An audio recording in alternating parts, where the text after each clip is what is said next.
যেই জুয়ার অ্যাপস আছে সেই জুয়ার অ্যাপসের মধ্যে আসক্ত হয় আমাদের মুসলমান সন্তান। এটারে বলে অনলাইন জুয়া। কি জুয়া? অনলাইন জুয়া। অনলাইন জুয়া খেইলা এই কয়েকদিন আগে আপনার আমাদের বাংলাদেশের একজন ভাই প্রবাসী দেশে আসছে, 22 লক্ষ টাকা মাইর খেয়া আত্মহত্যা করে মারা গেছে। এই আপনার গত 7-8 দিনের ঘটনা। তাহলে জুয়া এটা নাপাক জিনিস। পৃথিবীর বর্তমানে যত বড় বড় আসর আছে সব আসরে জুয়া আছে। বিপিএল বলেন, আইপিএল বলেন, পিএসএল বলেন, ফিফা বলেন, আইসিসি বলেন, যা বলবেন সবগুলাতে জুয়া আছে। আপনি সবগুলা নিয়ে গুগলে পড়াশোনা করেন, সবগুলোর মধ্যে আপনি জুয়া পাবেন। জুয়া ছাড়া কোনো বড় আসর জমে না। এখন আপনারা বলেন জুয়া পাক না না পাক? তো যেই কাজে জুয়া আছে সেই কাজ দেখা যাবে না। আওয়াজটা দিয়ে কমে গেল। হ্যাঁ, চোখ আমার আপনার বিরুদ্ধে সাক্ষী দিবে কিয়ামতের ময়দানে। সহিহ বুখারীর বর্ণনা 6612, 6697 নম্বর হাদিস। এই হাদিসের মধ্যে আছে ক্বালা রাসূলুল্লাহ সাল্লাল্লাহু আলাইহি ওয়াসাল্লাম ইন্নাল্লাহা কাতাবা আলা ইবনি আদম হাজ্জাহু মিনাজ জিনা আদরাকা যালিকা লা মাহালা। আল্লাহ তাআলা আদম সন্তানকে জিনার পরীক্ষা দ্বারা পরীক্ষা করবেন। ফাজিনাল আইনি আন-নাজরু, চোখের জিনা হলো দেখা। ওয়াজিনাল লিসান আল মানতিক, মুখের জিনা কথা বলা। ওয়ান নাফসু তামান্না ওয়া তাশতাহি, অন্তরের জিনা কল্পনা করা। হাদিসের মধ্যে 1 নম্বরে নবী বললেন চোখের জিনা দেখা। যাকে দেখা সরাসরি চোখের জিনা, তাকে যেখানে দেখবেন সেখানেই চোখের জিনা হবে। সেটা মোবাইলে বলেন, টেলিভিশনে বলেন, যেখানে বলেন সেখানে দেখবেন এটা চোখের জিনা হবে। আল্লাহ জিনা থেকে আমাদেরকে হেফাজত করেন। তাহলে চোখ, এই চোখ কিন্তু আমার আপনার বিরুদ্ধে সাক্ষী দিয়ে দিবে কিয়ামতের ময়দানে। এই জন্য মনে রাখবেন আন-নজরু সাহমুম মিন সিহামি ইবলিস। নজর, চোখ হলো ইবলিশের একটা বিষাক্ত তীর। চোখ হলো ইবলিশের একটা বিষাক্ত তীর। এটার মাধ্যমে সে মানুষকে পথভ্রষ্ট করার চেষ্টা চালায়। আল্লাহ আমাদেরকে হেফাজত করেন। এই হলো আপনার চোখের সাক্ষী। এরপরে আয়াতে আল্লাহ বলেন ওয়া জুলুদুহুম, চামড়া তাদের বিরুদ্ধে সাক্ষী দিবে। সেদিন মানুষগুলা চামড়াকে বলবে ওয়া ক্বালু লিজুলুদিহিম লিমা শাহিদতুম আলাইনা। মানুষ বলবে চামড়া, তুই কেন আমাদের বিরুদ্ধে সাক্ষী দিলি? চামড়া জবাব দিয়ে দিবে আনতাকানাল্লাহুল্লাযী আনতাকা কুল্লা শাই, যে আল্লাহ চাইলে সবকিছুকে কথা বলাইতে পারেন, ওই আল্লাহ আজকে আমি চামড়াকে কথা বলার যোগ্যতা দান করছেন। চামড়া সেদিন কথা বলবে, আমার আপনার বিরুদ্ধে সাক্ষী দিয়ে দিবে। কয় প্রকার সাক্ষী গেল? 2। 1 নাম্বার গেল জমিন, 2 নাম্বার গেল অঙ্গ প্রত্যঙ্গ। আল্লাহ আমাদের সকলের অঙ্গ প্রত্যঙ্গ গুনাহ থেকে হেফাজত করেন। আমরা যেন এই জমিনের উপর থাইকা কোনো গুনাহের সাক্ষী জমিনে না বানাই। জমিনের উপর গুনাহ থেকে আল্লাহ আমাদেরকে হেফাজত করেন। সাক্ষী নাম্বার 3, সম্মানিত লেখক ফেরেশতাগণ। 30 নাম্বার পারা একটা সূরা আছে, সূরার নাম সূরাতুল ইনফিতর। এই সূরার 10, 11, 12 নম্বর আয়াতে আল্লাহ বলেন ওয়া ইন্না আলাইকুম লাহাফিজিনা কিরামান কাতিবিনা ইয়ালামুনা মা তাফআলুন। নিশ্চয়ই তোমাদের কাছে আছে সংরক্ষিত ফেরেশতাগণ, সম্মানিত লেখকগণ। তোমরা যা করো তারা তা জানে। 25 পারা 14 নম্বর পৃষ্ঠা সূরা যুখরুফের 80 নম্বর আয়াতে আল্লাহ বলেন বালা ওয়া রুসুলুনা লাদাইহিম ইয়াকতুবুন। আমার ফেরেশতাগণ তাদের কাছে থাইকা তারা যা করে তাদের সমস্ত কর্মকাণ্ড লিপিবদ্ধ করে ফেলে। প্রিয় ভাইরা, আমার আপনার যত কর্মকাণ্ড সব লিপিবদ্ধ করে ফেরেশতারা। কিয়ামতের ময়দানে 3য় সাক্ষী হবে ফেরেশতারা। ফেরেশতারা সাক্ষী দেওয়ার পর আল্লাহ বলবেন এভিডেন্স কোথায়, দলিল কোথায়, প্রমাণ কোথায়? তখন প্রমাণ উপস্থিত করা হবে। কি প্রমাণ? যেই প্রমাণ আমার আপনার গলার নিচে ঝুলিয়ে দিছে। সত্যি বলছি, আমরা এখানে যারা আছে আমাদের প্রত্যেকের গলার এই জায়গার মধ্যে ছোট্ট একটা খাতা, মেমোরি কার্ড আল্লাহ ঝুলিয়ে দিছে। 15 পারার 2 নম্বর পৃষ্ঠাে আল্লাহ বলেন ওয়া কুল্লা ইনসানিন আলজামনাহু তাইরাহু ফি উনুকি। আমি প্রত্যেক মানুষের গলার মধ্যে একটা আমলনামা ঝুলিয়ে দিছি, প্রত্যেকের গলার মধ্যে অবধারিত করে দিয়েছি। আমার আপনার গলার মধ্যে এটা আছে, আমার আপনার প্রত্যেকের গলায় আছে। আজকে একটু পরে এই মুহূর্তে আমরা যে যা করতেছি আমাদের সবকিছু লিপিবদ্ধ হয়ে যাচ্ছে গলার এই ছোট্ট কাগজের মধ্যে, সব রেকর্ড হয়ে যাচ্ছে। এখানে বসা আছেন, এটা রেকর্ডেড। এরপরে যা করবেন সব রেকর্ড হয়ে যাবে, সব রেকর্ড হবে। প্রত্যেকের এই জায়গায় এটা ঝুলাই দিছি আল্লাহ। ওয়ানুখরিজু লাহু ইয়াউমাল কিয়ামাতি কিতাবা, আমি কিয়ামতের ময়দানে আমলনামা বই আকারে বের করব। বলেন আমাদের এই আমলনামা কি আকারে বের করবে আল্লাহ? বই বই বই। ইয়ালকাহু মানশুরা, ওই বইটা বান্দা খোলা অবস্থায় পাবে, বইটারে খোলা পাবে। এবার আল্লাহ বান্দাকে বলবে ইকরা কিতাবাক, বান্দা তুমি তোমার বইটা পড়ো, আমলনামা পড়ো। কাফা বিনাফসিকাল ইয়াউমা আলাইকা হাসিবা, হিসাবের জন্য আজকে তুমিই যথেষ্ট। 15 পারা 18 নম্বর পৃষ্ঠা সূরা কাহফে আল্লাহ বলেন ওয়াতারাল মুজরিমিনা মুশফিকিনা মিম্মা ফিহি, নবী আপনি অপরাধীদেরকে দেখবেন তারা তাদের আমলনামার দিকে বড় বড় চোখ করে তাকায় আছে, আর তারা বলতে থাকবে মালি হাজাল কিতাব, আফসোস করে বলবে হায় হায় এটা কেমন আমলনামা। লা ইউগাদিরু সগীরাতাও ওয়ালা কাবীরাতান ইল্লা আহসাহা, এই আমলনামার মধ্যে বড় ছোট কিছুই ছাড়ে নাই, সব দেখি এখানে লিপিবদ্ধ। প্রিয় ভাইয়েরা, সবাই সবাই একটু কথাটা মাথায় আনেন। বলেন তো আমাদের গলায় কি আছে? আমলনামা। বলেন কি আছে? আরো জোরে বলেন, আরো জোরে বলেন। এখানে আছে। যা করবেন, যা করছেন সকাল থেকে এই পর্যন্ত যা করেছেন রেকর্ডেড, সব হয়ে গেছে। যা করবেন সব এখানে লেখা হয়ে যাবে। এটা আল্লাহ বই আকারে বের করবে কিয়ামতের মাঠে। তাহলে 3 নাম্বার সাক্ষী ফেরেশতা, আর ফেরেশতাদের দলিল এভিডেন্স হবে কি?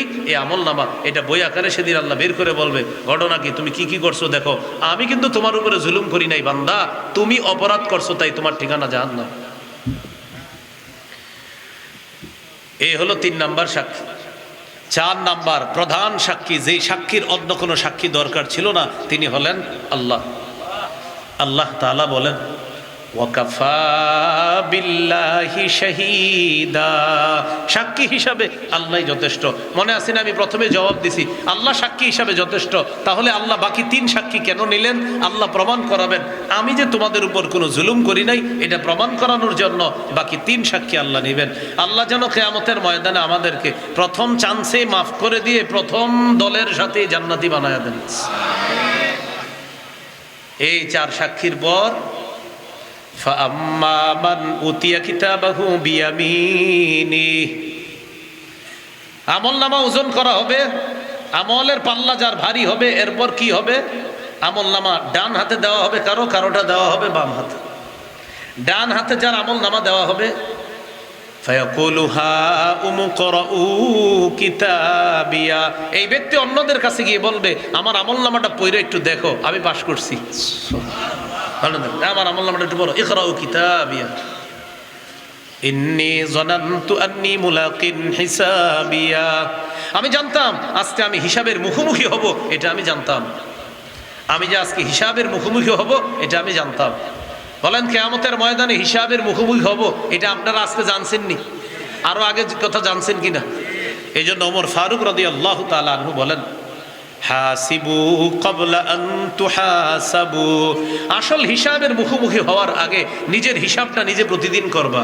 ওয়াজিনু ক্বাবলা আন তুজানু, তোমার আমলনামা পরিমাপ করার আগে নিজেরে নিজে পরিমাপ করবা। সকাল থেকে সন্ধ্যা পর্যন্ত কতগুলা নাফরমানি করেছো এই হিসাবগুলা তুমি নিজেই প্রতিদিন করবা।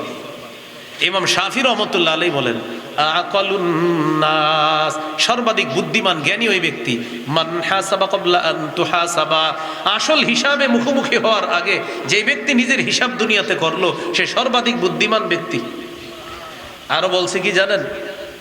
ওয়াসাল্লা মাআল জামাআতি ক্বাবলা আন তুসাল্লা আলাইহিল জামাআ, সবচেয়ে জ্ঞানী ওই ব্যক্তি যেই ব্যক্তির জানাজার নামাজ একটা দল পড়ার আগে সে দলের সাথে ফরজ নামাজগুলো পড়ে।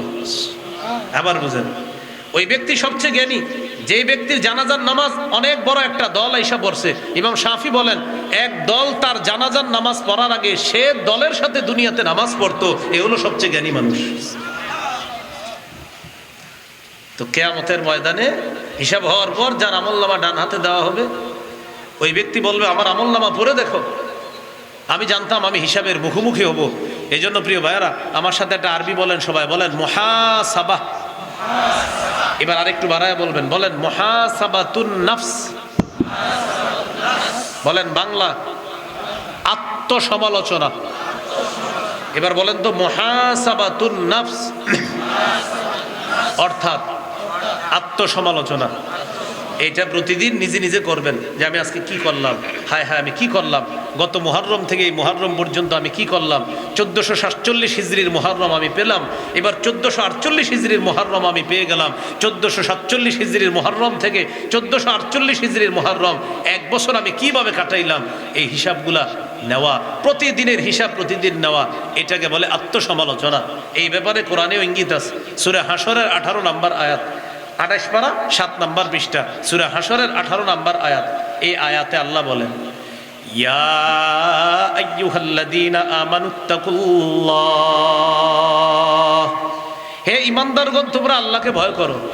ওয়াল তানজুর নাফসুম মা কদ্দামাত লিগাদ, প্রতিটা মানুষ যেন চিন্তা করে সে আগামীকালের জন্য কি সঞ্চয় করেছে, কি প্রেরণ করেছে, আগামীকালের জন্য কি প্রেরণ করেছে, এটা যেন চিন্তা করে। বলেন তো কোন কালের জন্য? আবার বলেন আগামীকাল কবে? বলেন কালকে। বলেন আগামীকাল কবে? এই আগামীকাল তার উদ্দেশ্য আখিরাত। আখিরাতের উদ্দেশ্য কি? আয়াতের তাফসীর হলো আল্লাহর কাছে আখিরাতের তুলনায় এই দুনিয়াটা কেমন যেন একদিনের সমান। এই দুনিয়া একদিনের সমান আখিরাতের তুলনায়, এর মানে এই দুনিয়াটা হলো একদিন আখিরাতের তুলনায়, একদিনের পর মানে আজকের পর কি? আগামীকাল। এই জন্য আল্লাহ বললেন গাদ লিগাদ, প্রত্যেকটা মানুষ যেন আগামীকালের জন্য চিন্তা করে সে কি প্রেরণ করলো, কবরের জন্য, আখিরাতের জন্য। এরপরে আল্লাহ কি বলে দেন? ওয়াত্তাকুল্লাহ, আল্লাহকে ভয় করো। ইন্নাল্লাহা খাবীরুম বিমা তা'মালুন, নিশ্চয় আল্লাহ তোমাদের কর্মকাণ্ড সম্পর্কে সম্যক অবগত। খবীর বলছে, খবীরের ব্যাখ্যা হলো আল্লাযী ইয়ালামুস সিররা ওয়াল আলান, যিনি গোপন প্রকাশ্য সব কথা জানে তাকে বলে খবীর। এই যে আমি এখন আপনাদের সামনে কথা বলতেছি, এটা আল্লাহ জানেন, শোনেন। ভাই আপনারা কেমন আছেন সবাই? এটাও আল্লাহ শুনছে, আল্লাহ জানেন। দেখেন এবার বলতেছি, আমি জোরে বলি নাই, আমি বলছি ভাই কেমন আছেন, এটা এইভাবে বলছি। আল্লাহ বলেন এটাও জানি, এটাও শুনি। আমি ঠোঁট বন্ধ রাখলাম, ঠোঁটের ভিতরে মুখে আওয়াজ করলাম, মুখের ভিতরে মানে ঠোঁট বন্ধ করে মুখে কিছু একটা বললাম। আল্লাহ বলেন এই এটাও জানি, এটাও শুনি। মুখ বন্ধ, ঠোঁট বন্ধ, শুধু মনে মনে কল্পনা করলাম। আল্লাহ বলেন এটাও জানি। খবীর, খবীর, যা করো সব জানে, খবীর। এরপরে আল্লাহ বলেন ওয়ালা তাকুনু কাল্লাযীনা নাসুল্লাহ, তোমরা তাদের মতো হও না যারা আল্লাহরে ভুলে গেছে। তোমরা তাদের মতো হও না যারা আল্লাহকে ভুলে গেছে। ফানসাহুম, ফলে তাদেরকে আল্লাহ আত্মভোলা বানিয়ে দিছে। আত্মভোলা বানি আল্লাহকে ভুলে যাইতে যাইতে যাইতে যাইতে কিছু মানুষের এমন অবস্থা হয়, আল্লাহ বলতে যে তার একজন রব আছে, এই কথাটা সে একসময় ভুলে যায়। তো আল্লাহ বলেন তোমরা তাদের মতো হও না যারা আল্লাহকে ভুলে গেছে। এই আয়াতের ব্যাখ্যায় আল্লামা ইবনুল কাইয়িম রাহমাতুল্লাহি আলাইহি বলেন এই আয়াত দ্বারা ইঙ্গিত হলো মুহাসাবাতুন নাফস, আত্মসমালোচনা করা। প্রত্যেক মানুষ চিন্তা করা যে আমি আগামীকালের জন্য কি প্রেরণ করলাম। আগামীকাল মানি আখিরাতের জন্য, আগামীকাল মানি কবরের জগতের জন্য আমি কি প্রেরণ করলাম, এই চিন্তা করা প্রতিটা মানুষের জন্য। মনে আসেনি কোথায় ছিলাম? ডানাতে আমল নামা যার দিবে সে বলবে আমি জানতাম আমি হিসাবের মুখোমুখি হবে। বলেন তো সবাই কি বলবে? আমি জানতাম আমি হিসাবের মুখোমুখি হব। এখন বলেন আমরা সবাই জানিনি আমরা যে হিসাবের মুখোমুখি হব। অতএব হিসাবটা নিজেই নিতে হবে আজকে থেকে। এরপরে আল্লাহ বলেন